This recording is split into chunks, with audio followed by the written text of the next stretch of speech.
effectivement de trouver un certain nombre de choses pratiques à mettre en œuvre pour aider les patients BPCO au quotidien, et plus particulièrement ceux qui sont seuls.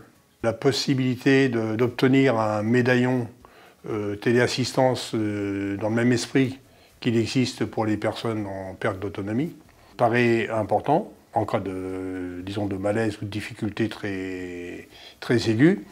D'une manière un peu plus pratique, ça pourrait permettre d'avoir un lien avec une plateforme pour pouvoir faire délivrer éventuellement les médicaments que le médecin serait venu prescrire au domicile de la personne. Donc c'est aussi, quelque part, ça va au-delà du service même, ça peut commencer à tisser un lien social avec la personne qui vient finalement ponctuellement aider ce malade. Il est très important de commencer à alerter les jeunes le plus tôt possible parce qu'ils commencent à fumer et qu'ils ne se rendent pas compte des mauvaises habitudes qu'ils prennent et des dégâts qu'ils peuvent causer à leur santé. Alors une des idées que nous avons explorées serait de faire dans les lycées une mesure du souffle de tous ces jeunes gens pour savoir où ils en sont, en même temps leur poser des questions sur la cigarette.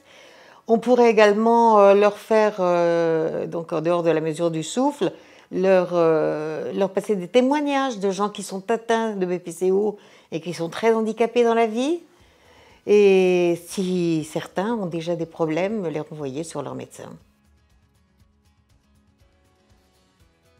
Concernant justement l'image de la BPCO, on pourrait imaginer, avec l'aide de prestataires, d'avoir des masques que l'on distribuerait bien sûr ponctuellement à des gens. Alors ça pourrait être fait dans une gare, ça pourrait être fait là où il y a du passage de public, qui les mettrait dans des conditions identiques à un BPCO, c'est-à-dire qu'avec ce masque qui éventuellement réduirait leur capacité respiratoire par un pincement de nez ou que sais-je encore, les faire évoluer sur un escalier, porter un enfant, se baisser, donc un poids, disons leur montrer ce que au quotidien un malade BPCO peut ressentir dans des situations qui sont les plus courantes possibles.